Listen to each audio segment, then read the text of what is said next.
IPL 2024లో Mumbai Indians playoff ఆశలు పూర్తిగా గల్లంతయ్యాయి. కోల్కతా నైట్ రైడర్స్తో శుక్రవారం రాత్రి జరిగిన మ్యాచ్లో కేవలం 170 పరుగుల లక్ష్యాన్ని ఛేదించలేకపోయిన ముంబై టీం 24 పరుగుల తేడాతో పేలవంగా ఓడిపోయింది. దాంతో ఇక మిగిలిన 3 మ్యాచ్ల్లో ముంబై గెలిచినా ఆ జట్టు ప్లే ఆఫ్స్ కి చేరడం అసాధ్యం. ఐపీఎల్లో 5 సార్లు టైటిల్ గెలిచిన ముంబై టీం పేలవంగా ఇలా నిష్క్రమించడం అభిమానుల్ని బాధించేదే. మ్యాచ్లో ఫస్ట్ బ్యాటింగ్ చేసిన కోల్కతా టీంలో వెంకటేష్ అయ్యర్ 70 పరుగులు చేయడంతో ఆ జట్టు 169 పరుగులకు ఆలౌట్ అయింది.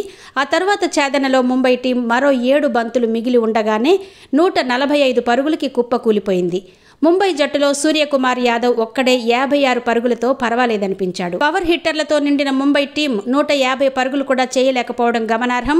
సీజన్లో 11 మ్యాచ్లు ఆడిన ముంబై టీం 8 ఓడిపోయి పాయింట్ల పట్టికలో చిట్ట చివరి నుంచి 2వ స్థానంలో ఉంది. ఇక మిగిలిన 3 మ్యాచ్ల్లో గెలిచిన ఆ జట్టు ఖాతాలో 12 పాయింట్లు చేరుతాయి.